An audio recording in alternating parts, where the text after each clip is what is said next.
साथियों नमस्कार। साथियों, सोशल मीडिया पर कैबिनेट मंत्री नारायण सिंह कुशवाहा का एक वीडियो जमकर वायरल हो रहा है और चर्चा का विषय बना हुआ है। दरअसल आपको बता दें, नारायण सिंह कुशवाहा ग्वालियर के बाढ़ बावन में एक भूमि पूजन कार्यक्रम में गए थे। बाढ़ बावन नारायण सिंह कुशवाहा की ही दक्षिण विधानसभा में आता है और इस कार्यक्रम के दौरान जब नारायण सिंह कुशवाहा वहां पहुंचते हैं तो आपको बता दें, नगर निगम का कोई भी अधिकारी मौजूद नहीं रहता, जोनल ऑफिसर मौजूद नहीं रहता, एई जेई मौजूद नहीं रहते और आपको बता दें केवल और केवल एक पंप ऑपरेटर वहां पर खड़ा होता है, जिसको देखकर नारायण सिंह कुशवाहा जो मंत्री हैं वो नाराज हो जाते हैं और वो फिर कमिश्नर को वहीं से फोन लगा देते हैं और कमिश्नर से कहते हैं कि क्या नाटकबाजी ये चल रही है। मंत्री लेवल का आदमी यहां पर बैठा हुआ है लेकिन कोई नगर निगम का व्यक्ति यहां पर मौजूद नहीं है, ना किसी को कोई जानकारी है। आपका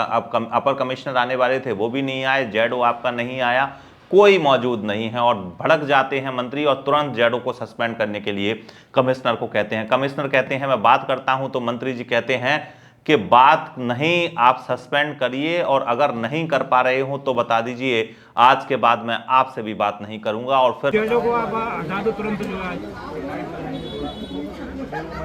बात करने से काम नहीं चलेगा साहब, जो आपको काम करना है तो आप करो बात, बाकी मैं आपसे भी बात करना बंद कर दूंगा। मतलब एक मंत्री लेवल का आदमी या बैठा एक वार्ड पे भूमि पूजन नगर निगम से करवा रहे हैं, नगर निगम का काम है, तो उसी के अधिकारी कर्मचारी नहीं रहेंगे तो क्या ये नाटकबाजी काहे के लिए? फिर तो आनन फानन में जो जेडओ है उसको सस्पेंड कर दिया जाता है। अब सवाल ये है मंत्री जी मेरा आपसे कि 2.5 साल हो चुके हैं सरकार को बने और लगातार हम आपको बता रहे हैं कि आपकी विधानसभा में कितनी समस्याएं हैं। आपकी विधानसभा में जब बरसात के समय पर सड़कें फूटी, आपके विधानसभा में पानी भरा, तो लगातार हमने तस्वीरें दिखाई और आप अपने घर से निकलकर बाहर नहीं आए और आपने एक गुस्सा जो किया है वो गुस्सा करने में शायद आपने 2.5 साल लगा दिए हैं और अब आगे भी आप इस तरह से गुस्सा दिखाएंगे या नहीं दिखाएंगे इस बात का भी कोई भरोसा नहीं है। लेकिन मंत्री जी मैं आपको बता दूं कि 2.5 साल में कहीं ना कहीं आप बिल्कुल नजर नहीं आए और अब जब नजर आए हैं तो जेडओ को हटा दिया गया है। सोचिए, आप एक मंत्री लेवल का व्यक्ति कहता है तो तुरंत कार्रवाई हो जाती है। अब जो अधिकारी जो कर्मचारी एक मंत्री लेवल के व्यक्ति की नहीं सुन रहे, मंत्री लेवल के व्यक्ति के कार्यक्रम में नहीं पहुंच रहे, तो उनके हौसले कितने बुलंद होंगे इस बात का आप अंदाजा लगा सकते हैं। और इस बात का भी अंदाजा आप लगा सकते हैं कि जब ये मंत्री लेवल के आदमी के कार्यक्रम में नहीं जाते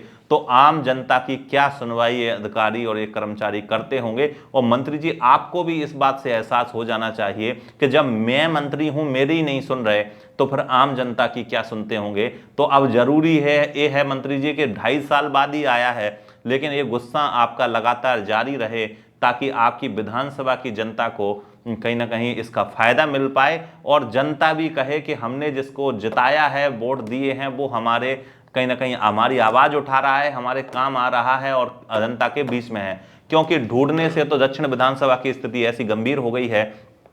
कि जब से चुनाव हुए हैं ना तो विपक्ष का प्रत्याशी नजर आता है सड़कों पर या फील्ड में, ना मंत्री जी नजर आते हैं। विधानसभा की जनता अनाथ की तरह होकर रह गई है। अगर ग्वालियर दक्षिण की बात करें, मीडिया वाले ही अगर कुछ खबरें दिखा दें तो दिखा दें, बाकी अब जहाँ ना विपक्ष मौजूद है ना मंत्री जी मौजूद हैं, तो फिर अफसरों की तो बल्ले बल्ले होगी ही। और यही हो रहा है और किस प्रकार से आप देख सकते हैं कि ग्वालियर दक्षिण विधानसभा में स्थिति गंभीर बनी हुई है। फिलहाल मंत्री जी का वीडियो वायरल है, मंत्री जी के कहने पर जेडओ को हटा दिया गया है, लेकिन आप इस पूरे घटनाक्रम को किस प्रकार से देखते हैं